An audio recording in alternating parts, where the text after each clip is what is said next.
Is the knight in black being manipulated by someone else?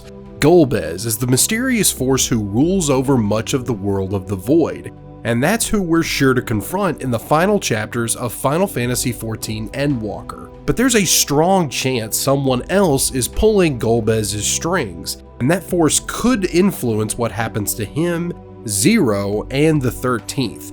We'll need to talk about Final Fantasy IV to expand on this theory, so heavy spoilers for that game from this point on. Final Fantasy IV follows Cecil Harvey, a Dark Knight in service to the Kingdom of Baron. He's the commander of the Red Wings, an elite airship unit. Cecil has been tasked with attacking foreign nations and seizing their crystals. He's successful in getting the water crystal, but Cecil is conflicted. He and his crew grow suspicious of their king's intentions. They are robbing the innocent and hurting people without justification. Cecil returns with the crystal, but the king offers him nothing, no gratitude or explanation. The meek Cecil decides to find his voice and question his ruler, but the king punishes him for his insolence, stripping him of rank and ordering him to hunt eidolons in the Village of Mist. Kain Highwind, a close friend and formidable dragoon, comes to his defense, but the king orders Kain to go with Cecil. It's at this point in the story we begin to understand Cecil's struggle with his identity. He hates himself for blindly following his king's orders to the detriment of others. These pivotal moments spark the beginning of Cecil's story. The King of Baron had raised Cecil since he was a baby. That's why this sudden change in ambition was so conflicting for the Dark Knight. Little did he know that the man he hunted crystals for was an imposter. The king had been assassinated sometime earlier. The archfiend of water, Cagnaccio, disguised himself as the king, all to use the Red Wings to gain the crystals. But why? If you're caught up on patch 6.3, you know who the Archfiends really serve. They work under the mysterious and powerful Golbez. He's the main antagonist for a large portion of the game, controlling the minds of Cecil's allies. But we eventually learn that Golbez isn't acting in his own interests. He's being manipulated too, just like Kain, Yang, and so many others. The man in black is being mind controlled by an unseen force all the way on the moon. That's where the lunarians come into play, also known as the moonfolk or moonfarers. They are physically similar to humans, but have far greater technology and knowledge. They are usually identified by their light-colored hair. Lunarians are powerful mages, and most we encounter know the most powerful spell in the game, Meteor. Long ago, the Lunarians lived on a planet between the red planet, Mars, and the great behemoth, Jupiter. Their planet was about to be destroyed, so the Lunarians fled to the blue planet, Earth. They discovered humans who were still early in evolution. The Lunarians assessed them and believed the two races could not coexist then, so they would need to wait to live peacefully with them. The Lunarians created a second moon to orbit the planet known as the Red Moon. Most Lunarians went into a state called lunar sleep to await that day. One of them, Ffxiv, stood guard over them for many years. Now, although most of the Lunarians were content to sleep and eventually live in peace with the humans, there was one who did not. Zemus is first introduced as a seemingly benevolent ruler of the Lunarians. However, as the story unfolds, it becomes clear that Zemus has a sinister agenda.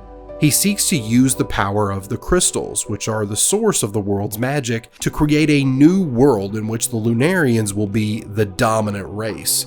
To achieve this, he manipulates other characters and uses them as pawns in his schemes to wipe out humanity.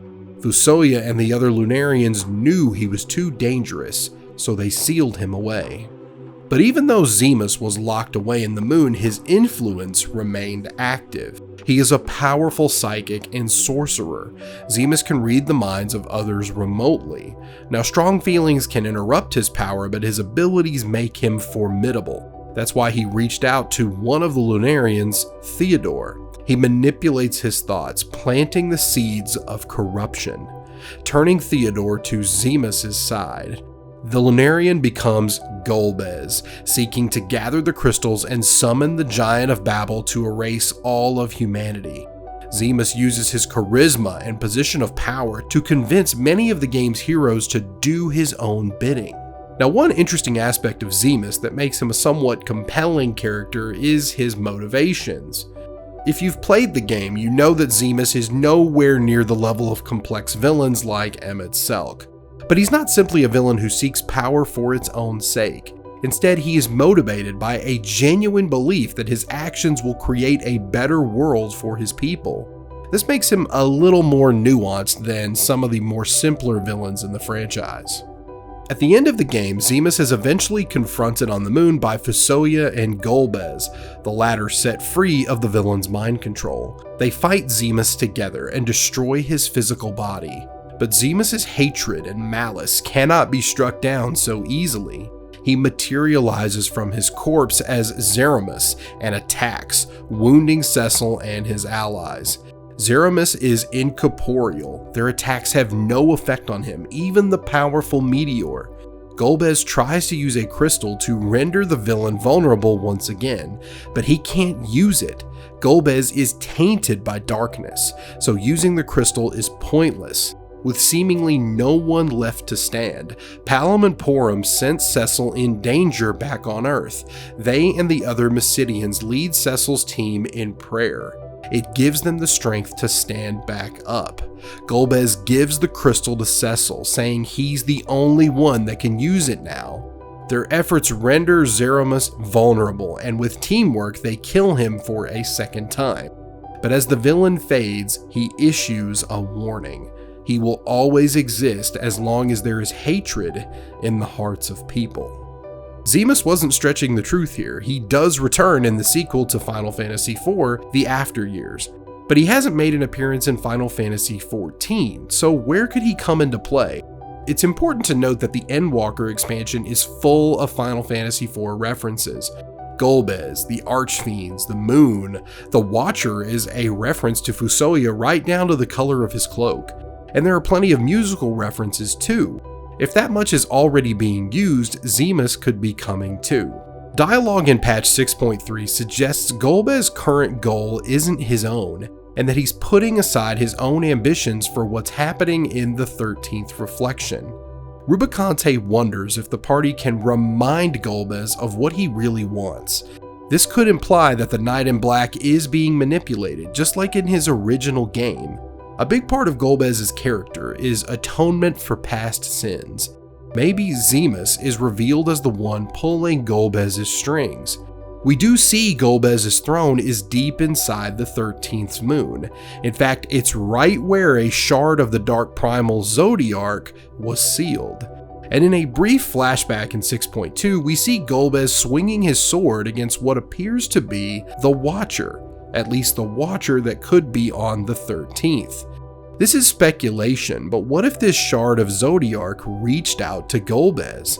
He could have called the man to the moon to free him or his ether.